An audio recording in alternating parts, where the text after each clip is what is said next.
DaBaby has recently released a new song and music video to go with it. The song is called Save Me, and he posted the music video on X.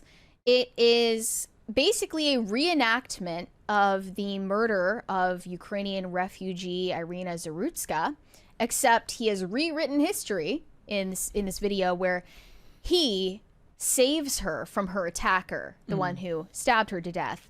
And people are having a lot of mixed reactions to this. They either find it heartwarming or they're finding it kind of dystopian and disturbing that he's sort of capitalizing on this event in a way for self-promotion. It seems a little narcissistic to some people for him to place himself in that moment of someone's real life, the end of someone's real life, as some sort of fictional hero. We'll put the video up on screen without playing the whole thing, the whole song, but this is the actress. It starts with the this shot. Right, well, this is the shot of the real video with the bystanders blurred out. Yeah. And then you see later on, he cuts to the actors in the dramatized version of it. His sweater and wraps his hand. It's so it actually starts long with like the news segment at the start of it, not before it even gets into the song. So now we're into the actors here. Yeah. So this is DaBaby. He's one of the bystanders. What? So they went all out for they got the same shirt that she was wearing. Yeah, the one from her the pizzeria that she worked at. Yeah, and then there's the actor playing DeCarlos Brown. And they do name the actors at the end, and they get credits for this as well. And then here she is the actress playing Iryna. Yeah. It's just he's rapping these lyrics that have nothing to do with the murder. That was probably the part that stuck out to me the most, which is that this may have been received differently from people if the lyrics felt like they connected to what was going on in the video in some way. Yeah, and you actually told me that DaBaby has his legal troubles. Yes, over he's had legal troubles. Shooting, right? So he had he had the shooting in 2018 or 2019 in the Walmart parking lot. He has he's had multiple cases in the past of battery against people and assault and things like that. So he's been through more than his fair share of legal issues. So it's not new for him. Kind of a violent guy. Say what you will. Based on what we know about I think him. One of the ones I remember was a music promoter was supposed to pay him $30 grand for a performance and only paid him 20. And the guy got us allegedly. I don't remember which ones of these have been prosecuted, which ones of them were dismissed. I don't remember. But I'm saying if you go check out dude's Wikipedia page, there's a whole section of his based on legal issues. And the shooting in 2018, I believe, if I remember correctly, somebody can correct me in the comments if I'm wrong, was labeled self-defense at the end. I don't remember, but I think there was video of it at that time of what happened. It was a Walmart parking lot. Okay. And that was my first introduction to him, even before I knew about his music. So there's the moment where he stops grabs the wrist of the killer in the video and stops him from murdering Iryna's the actress of Iryna. And then leads him out. Yeah, I don't know. Does this end with the killer being apprehended, or what's I think my main moral of this story? So I'm not going to critique it as narcissistic. I'm going to critique it as underdeveloped as far as a theme. It says based on a true story because of what happened. So my issue more is that they didn't put more, kind of like what we were talking about yesterday with Demi Lovato's album cover, which made no sense. Yeah. There's no real sense of story or through line. If you didn't know what actually happened to Iryna Zarutska, this wouldn't this wouldn't connect to you in any way, because you don't really hear a story behind. First of all, the music isn't conveying a story to you that connects to the imagery on screen. And you're not, like, for instance, if he was performing a song and maybe in that song he in the passenger seat or in the far seat represents one side of his nature, and then the guy who's playing DeCarlos in the other seat represents another side of his nature, and they're supposed to be, where he plays both characters, the bystander and the killer. There could be a story there if the lyrics in the song connected with it. So to the people that are criticizing it as narcissistic, there's an argument there because it feels half-baked. There isn't artistry there to connect, other than if you were to ask me, the imagery of her and then the imagery of that red sweater were too visually striking to ignore. Therefore, they felt like they needed to do something with it. I could critique it as underdeveloped and as if they jumped the gun. Like, I feel something right now. I'm an artist. I want to go do something. But they didn't actually put any thought into perhaps connecting more to it than just a couple of visual images that are painful for people to look at. Right. Well, the music video, the impression I got from the music video is he's portraying himself as a hero, obviously. Yeah. But then when I read the lyrics, it portrays him as a victim. Yeah. So there is an inconsistency between the song and the imagery. In the lyrics, he says, "Think you can save me like you God or something. I've been put up out the way. I ain't been starting nothing. I spent a couple million on them lawyer fees." And basically the rest of these lyrics are about his own woes and troubles and how put upon he is because of his own real life criminal history.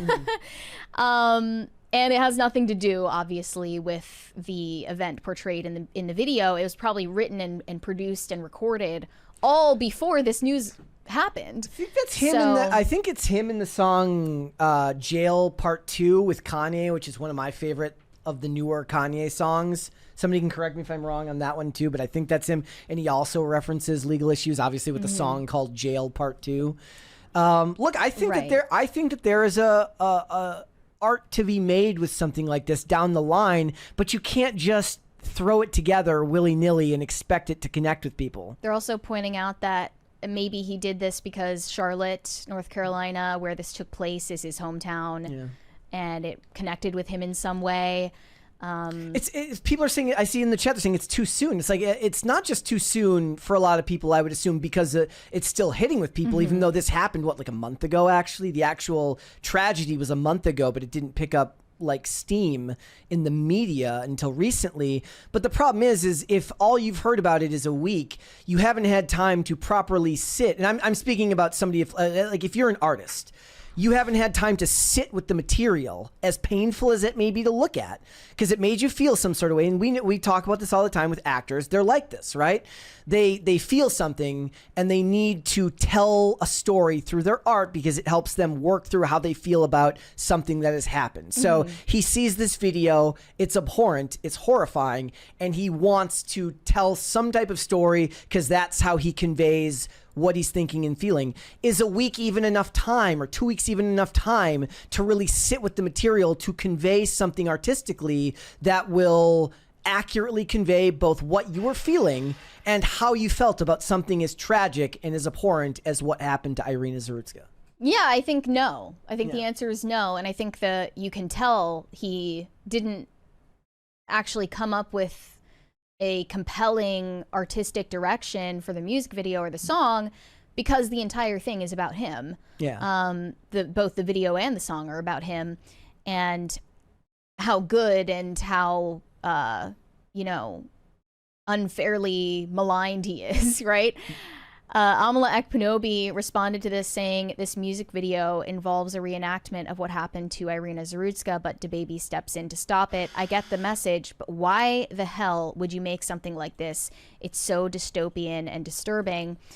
And I've also been seeing for the past, well, actually, ever since this story broke, I've been seeing a lot of AI-generated photos and videos of Iryna Zarutska. And Charlie Kirk. And also Charlie Kirk, and them together on the train car united in death, and it is dystopian and disturbing, and I think that it's sending people into the beginnings of psychosis, literally. It might be the first time that people because people have been making these videos of these AI videos of actors that have died, or even just actors that are old, where it's like I'm 87 but I was once, and then they go through their life through AI, and it's like a one motion shot video of them transforming into different ages.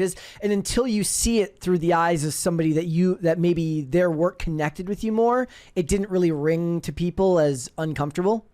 Yeah, they did that with Charlie as well. Yeah, like I've also been seeing these videos lately of like actors that have been in both Marvel and DC, right? And it's so the middle shot of them is it's just who they are as a person, and then on they're like locked arms with like their Marvel character and their DC character, and they're walking towards the camera. Like these types of videos are going to become more and more commonplace now. And people are just losing touch with reality when they're engaging with that and letting it affect their emotions. The only credit I can really give DaBaby for this is that he didn't use AI to make the music video. Look, and actually hired actors to play these people. But aside from that, I do agree with the people who are saying it's half-baked and kind of self-centered and egotistical for him to do this. He was if I remember correctly, he supported Kanye in 2020, and I think he did support Trump in 2024. So he would be no stranger to this type of seeing stories like this. It's almost like even though he's the hero in the music video, it's almost like the lyrics are communicating that he is drawing a parallel between himself and Iryna. Yeah. And that is even more distasteful than anything. Yeah, I think, like I said, like I think save me, like I'm a victim. I think it's half-baked. I think people will ascribe some level of malice to it, but I tend to think more often than not with a lot of artists is they get an idea in their head, they want to convey something, and they don't, when great art is made, you forget that 99 times out of 100, most of the art that gets made isn't. Right? So you take a lot of swings, you miss a lot, some hits, some doesn't. And in this case, this is one that really didn't. And the consequences of choosing topical art about stories that are deeply troubling is that people are going to have severe reactions to it. So he should be expecting that. Well, one more thing I should add, just to be fair to him, is that he included a link to a GoFundMe I believe for her family in the description of the video. And it was sort of meant as a dedication to her. Not the same thing. Like, it would be one thing if he was it would have been one thing if he said all proceeds from this video go to her. That would be one thing. But that's, again, half-baked, and it's kind of a half effort. And he's also like delivering some of these lyrics that are sexual in nature over a video of someone who, actually got murdered, a real person. It's not just a story. So I do think it's distasteful. I'll read Komato's chat here. He says, or if you're feeling charitable, it could simply be an attempt to motivate people to not stand by and let evil happen to the people around you. I mean, that could be an interpretation, but again, like there was very little in the lyrics, in the material to say that. So that would be, in a lot of ways, if that's how you're feeling about it, that's your conveyance to the art, and that's valid because that's how you're interpreting it. But that's why I tend to caution against artists defining what they mean by it anyways, because people are going to, like, one of the things I love about Depeche Mode is that they don't really give explanations to their songs. They've done it for a few. They did it for the song Precious. They explained what the song Precious meant because it had to do with their daughter, I think, or son or daughter, a child. But the rest of it, they leave most of it open to your interpretation. But when you start conveying what you mean directly, then, a lot of people don't like that. Look at what's happening with The Boys or with all of these places that try to really put their own stamp and tell you you're wrong for interpreting that way. So I don't think that you're wrong to say that, but I think you might be like that. That's a very charitable definition here. Yeah, I've said this before, but I know I'm a conservative because I'm not able to interpret art. Yeah.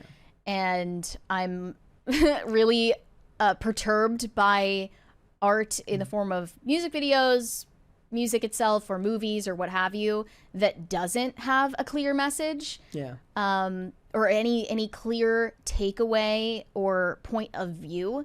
And this is one of those examples. I believe that your art should be very clear about what it means, without. There is a balance to strike with being too on the nose about it, but music is also held to a different standard than movies and TV. And I'm seeing there's plenty of people in the chat here that are taking the complete opposite perspective. Robert Arias says just using tragedy for money. Jesse Saxon says feels cheaply exploitative. Yeah, I mean, the only way you're going to beat those allegations is if you make it and you don't monetize it at all. But even then, drawing eyeballs to you is a way to monetize. So when you're this famous, you're going to get those claims regardless. Right. So it's a fine balance to walk. It's a fine line to walk. We'll see if he elaborates on his decision. Thanks for watching. Listen to full episodes of Pop Culture Crisis on Spotify. Keep up with us on social media and make sure you subscribe and ring that bell so you never miss the show. Bye, guys.